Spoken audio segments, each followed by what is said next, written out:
Hey YouTube, welcome back. MDEX Music here, and we're super excited. Today we're going to introduce Reharmonization Techniques Series 2. That's right, the long-awaited return of our most popular reharmonization series.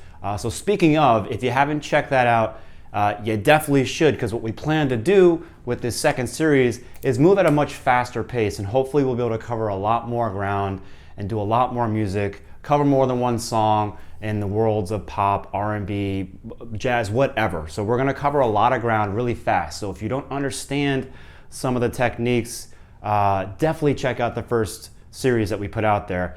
And that way you'll be up to speed about all the stuff we're gonna talk about in this second series, because we're not gonna dive into it too deeply. We're just gonna show you real world examples, how to use them, and then we'll go from there. All right, so today what we're gonna start with is Killing Me Softly, a song made popular by Roberta Flack in the 70s, and then again by the Fugees a few decades later. So what we're gonna do first is jump in, plug in all the chords, and then we'll use some reharmonization techniques. All right, so let's plug in the original chords from the original chart, talk about some of the ideas that are present already, and then mess with them later. So we're gonna be in the key of C, so I'm gonna switch over here on the keyboard to the key of C. Now the map is calibrated to the key of C. I've got secondary dominance showing up, so I'm in this view of the map, and I also have the jazz standards option selected up here. So let's plug in our 2 chord right off the bat, jump over to our 5, and then the 1 right after that.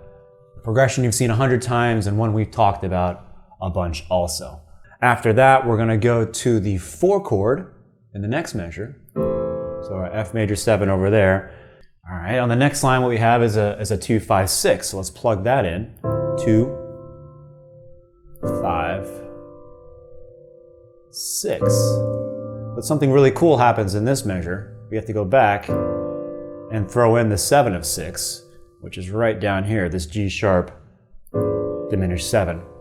And that's how we originally get to that 6 chord right there. All right, on the next line, what we got is a 2, 5, 1, 5 of 6. So here's our 2, there's our 5, there's our 1. Here's the 5 of the 6 chord right down here. And where is the 5 of 6's tension most likely to resolve? Well, the 6. So we plug that in here, and guess what's next? Another 2, 5, 1 in the original key. This is a good place to end the A section, so we're gonna plug in a double bar line right here. Let's do that. All right, so now we're in the B section, and something really cool happens here. In the original version, we set up a key change with an A minor 7. However, this A minor 7 is not the 6 of our original key. I mean, I guess you could see it as the 6. It all depends on your interpretation, and there's some subjectivity to this, but we're gonna call it the 2 of our next key. We're gonna call it the 2 of 5. So we're gonna plug in that chord from up here. And on the 3rd beat of that measure, let me go back here real quick. We have the same chord again, only inverted. So let's do this. So that'll give us an A minor 7 over G. And that chord's gonna take us, as the 2 chord has been taking us this whole time, to the 5. And that is right over here. We don't want a dominant 7 chord here, so I'm just gonna right click, select the regular D, and that's gonna be in first inversion. So I click on the triangle over there, making the 3rd the bass note. And oops, let me plug that in. And there's our D over F sharp. So now this D over F sharp that we just put in is a really cool chord.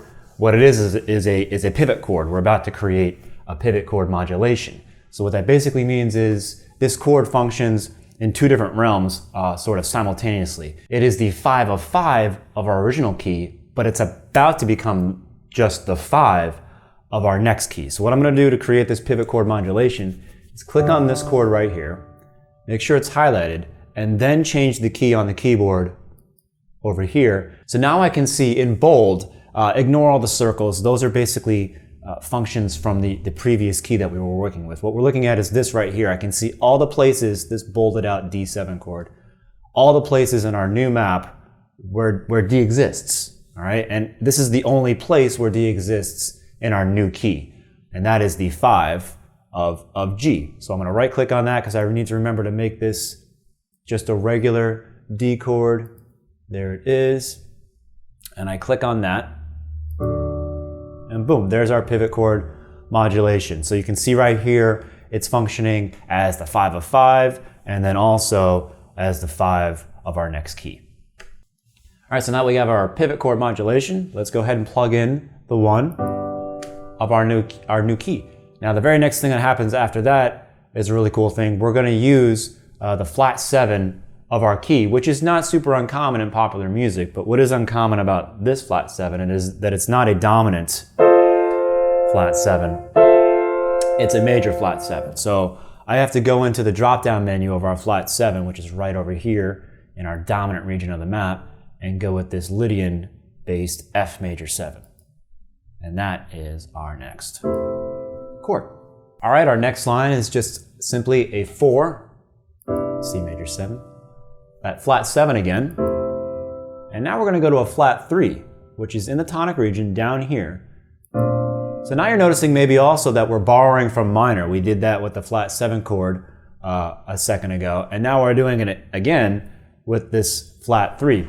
Both of these chords are in the parallel minor of G major, G minor. So, and that's what we're doing here. Yet again, another commonly used technique of borrowing from minor.